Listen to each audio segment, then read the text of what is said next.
হতাশ করেছে defending champion Manchester সিটিকে, যারা ভেবেছিল ইতিহাদ স্টেডিয়ামে তারা তাদের কাজটা করে চলে যাবে সেমিফাইনালে, সেখানেই ইতিহাদে এসে দাপটটা দেখিয়ে গেল রিয়াল মাদ্রিদ।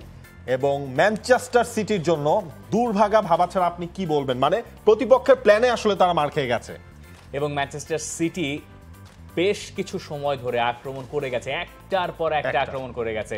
দলটা যদি রিয়াল মাদ্রিদ না হতো তাহলে হয়তো ওখান থেকে গোলটাও পেপ গার্দিওলার দল আদায় করে নিতে পারতো। জ্যাক গ্রিলিশদের শেষটা হয়েছে একটা টাই ব্রেকারের হারে, এবং পেপ গার্দিওলা ম্যাচ শেষে তিনি বলছেন তার কোনো আক্ষেপ নাই, ম্যাচ জেতার আর কোনো সমাধান তার কাছে নাই। তিনি যেটা বলছেন, আমার কোনো আক্ষেপ নাই, আমরা সবসময় বেশি সুযোগ তৈরি আর কম গোল খাওয়ার চেষ্টা করি, আমাদের বিশ্বাস সেটাই আমাদের জিততে সাহায্য করে। আমরা সব জায়গায় দুর্দান্ত খেলেছি, কিন্তু দুর্ভাগ্য আমরা জিততে পারিনি।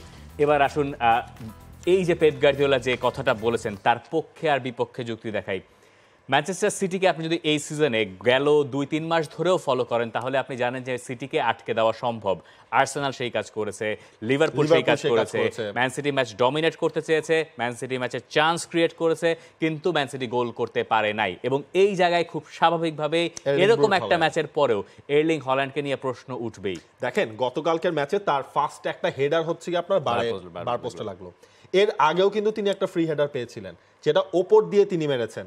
মানে এই জায়গাটায় মনে হয় আপনার এর্লিং ব্রুট হল্যান্ড তার নিজের সেই টাচটা ছন্দে আসলে নেই। আরো কয়েকটা জায়গায় সমস্যা যেটা মনে হচ্ছে, কেভিন ডি ব্রুয়না গোল করেছেন, কেভিন ডি ব্রুয়না হয়তো বেশ ভালোও করেছেন, কিন্তু ডি ব্রুয়নার ওই জায়গাটায় ডি ব্রুয়না আর ফোডেন দুজনকে যখন একসঙ্গে খেলানো হচ্ছে, ফোডেন পুরোটা ম্যাচ জুড়ে ছায়া হয়েছিলেন, তাকে আসলে সেইভাবে কাজ করতে আমরা খুঁজে পাওয়া যায় নাই।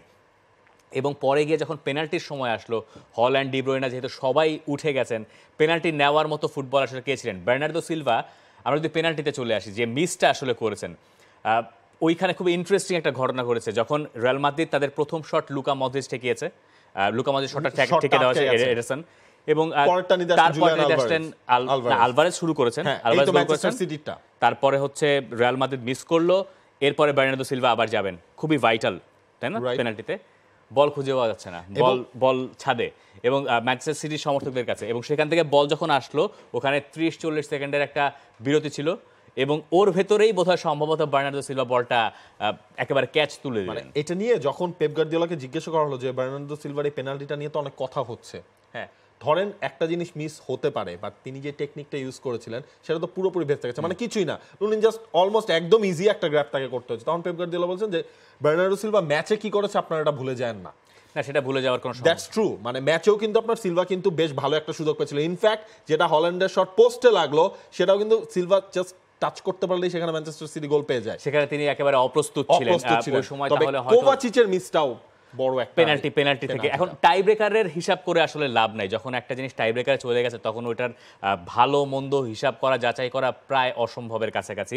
কিন্তু ম্যানচেস্টার সিটি এই ক্ষেত্রে আসলে হতাশ হবে এই কারণে যে তাদের মাঠে খেলা ছিল। ম্যাচটা যদি সেকেন্ড লেগটা বার্নাবিউতে হতো তাহলে এক কথা, কিন্তু ম্যাচটা হয়েছে ইতিহাদে, এবং তারা প্রচুর পরিমাণ সুযোগ তৈরি করেছে, 2 লেগ মিলিয়ে তাদের এক্সজি 3.7 এর কাছাকাছি, মানে প্রায় 3.5টার উপরে তাদের গোল পাওয়ার কথা ছিল এই ম্যাচেও, আর যেখানে রিয়াল মাদ্রিদের এক্সজি 1.24, তাই না? তো এই ব্যাপারগুলো তো অবিশ্বাস্য, যেটা মানে এই একই কথা আমাদেরকে ঘুরিয়ে ফিরিয়ে বলতে হচ্ছে যে অবিশ্বাস্য রিয়াল মাদ্রিদ আর ম্যানচেস্টার সিটি একটা উপায় জানতো ম্যাচ জেতার, যেটা তাদের আর শেষ পর্যন্ত কাজে লাগে নাই।